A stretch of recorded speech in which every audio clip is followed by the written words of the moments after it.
Hey everyone, it's Brian and welcome back. We're on another Sri Lankan adventure location. This one is sometimes overlooked in the tourism and traveler circuit, but this place is called Polonnaruwa.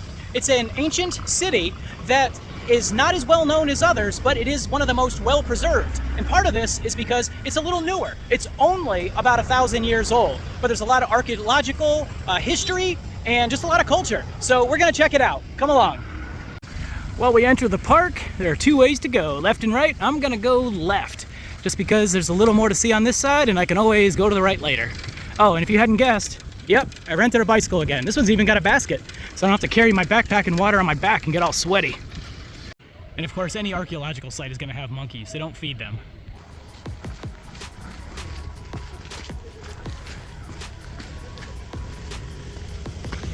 If this unique stupa looks familiar, then it's possible that you've been to Thailand, because the ancient people of Polonnaruwa had trade relations with the Thai people from 1,000 years ago.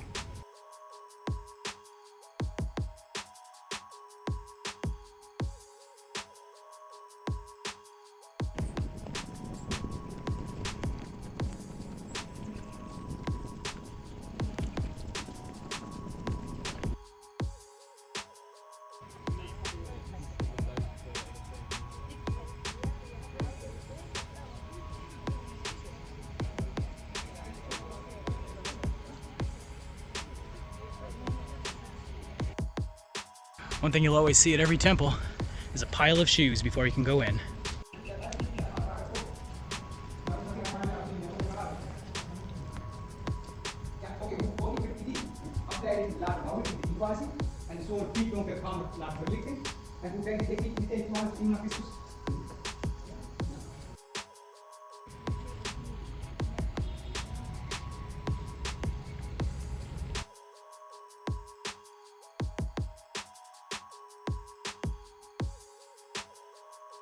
This structure is the oldest building in the sacred Quadrangle. It was called the Temple of the Tooth and was built between 1055 and 1110. It used to have 2 stories, but the upper story decayed, most likely built of wood and mud. Here we have an example of a mother monkey teaching her offspring how to maximize the bounty from the trees.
Climbing the stupa isn't just partially prohibited, no, it is completely prohibited.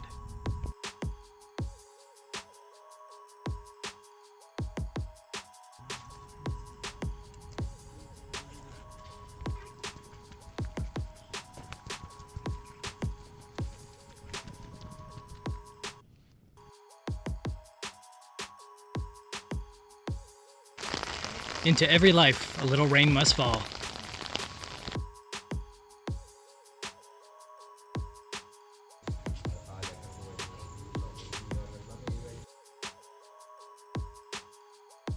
Last but not least, at the far end of the ancient city is the Tivanka Image House, but it is under some significant renovation, so maybe next time, by the time you get here, it'll be done.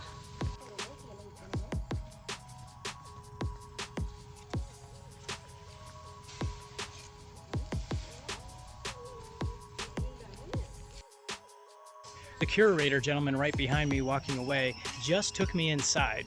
It was really cool. The paintings on the walls were really exact. Of course, they're a bit deteriorated, but it's really cool. But they do have a sign, no photography inside. So this is about as close as you're gonna get to seeing it through the lens. Going downhill is so much easier on a bike.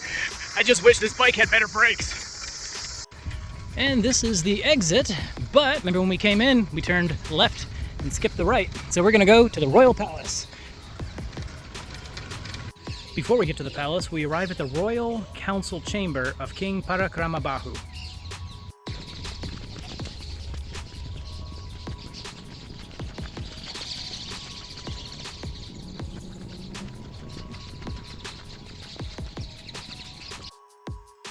We've arrived at the Royal Palace. Originally, it was supposed to have been 7 stories, but they've only found remains of 3 stories, and it was destroyed by invaders through, of course, the preferred method, fire. Well, it's not Buckingham Palace, but considering it's 1,000 years old, I'd say it looks pretty good.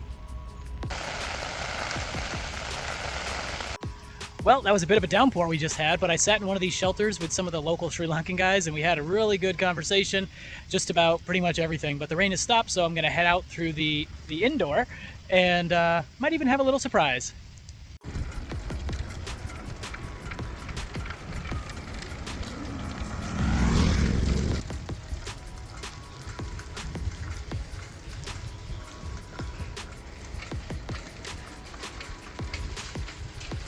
And here's our surprise. This is King Parakramabahu. Yep, that's the guy who used to live in that big palace that we just saw. So, yeah, pretty cool looking dude, eh?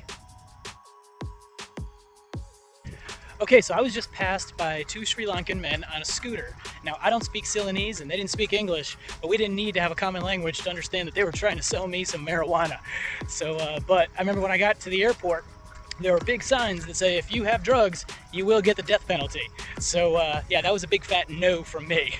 But, yeah, I guess it is available here. I guess it's going to be available everywhere if you really look hard enough for it.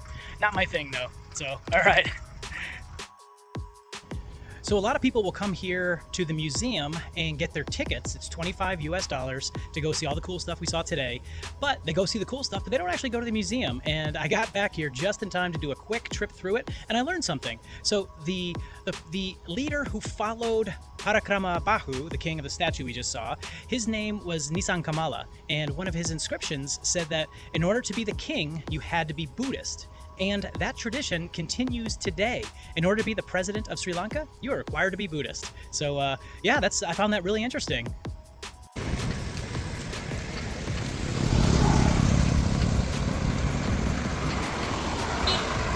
I just had dinner at the Sri Lankan buffet.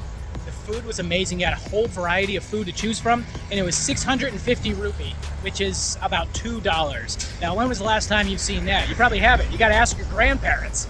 So, but really good local food here as well.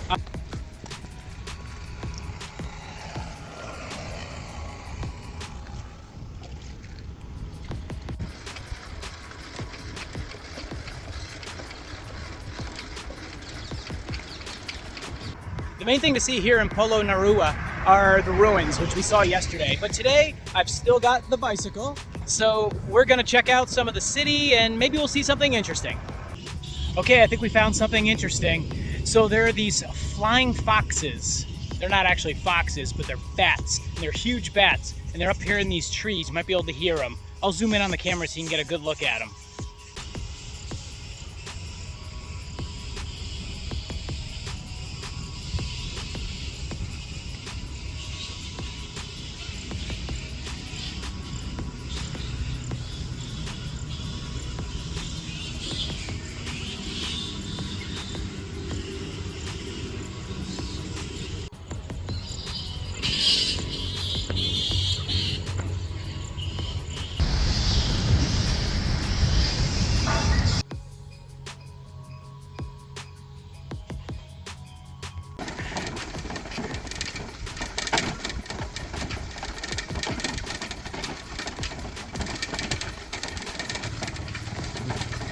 Hello.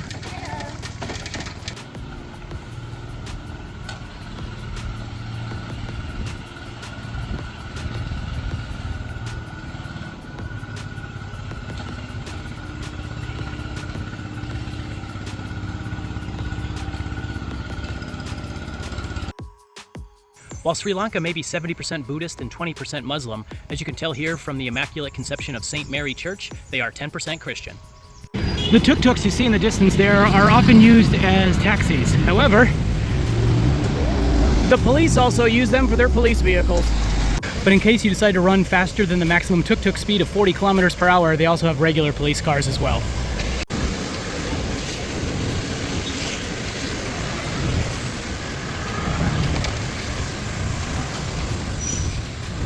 Just stopped into a local pharmacy because I was running low on toothpaste, so I have Clogard, and it's approved by the Sri Lankan Dental Association.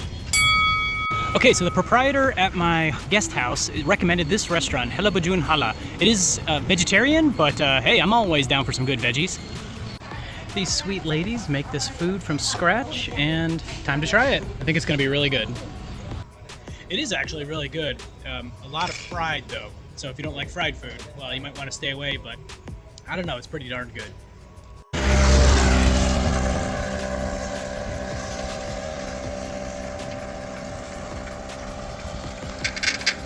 This pedestrian bridge isn't exactly intact, so I'll be walking this bike across. The penalty for failure is pretty wet.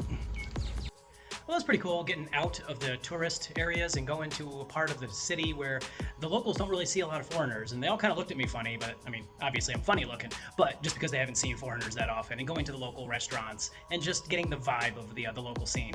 But yeah, so this time I'm staying in another guest house like I did in Dambulla, and the one in Dambulla was really nice. This one, let's just say it didn't quite match the pictures. I mean, this bathroom looks like it came out of a prison. But, well, I'm only here for 2 minutes. Well, I decided to stop by a restaurant that I saw earlier today. It looked like it was all locals, and yeah, it's definitely, the food is amazing. I mean, that's just for me. They don't know what a small portion is. But everybody in here is kind of looking at me because, I think it's because I'm the only one who's not Sri Lankan. But as you can see,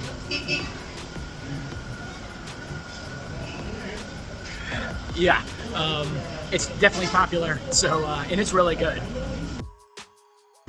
Well, my time here in Polonnaruwa is almost over. In fact, I'm on a bus right now and headed to the next destination.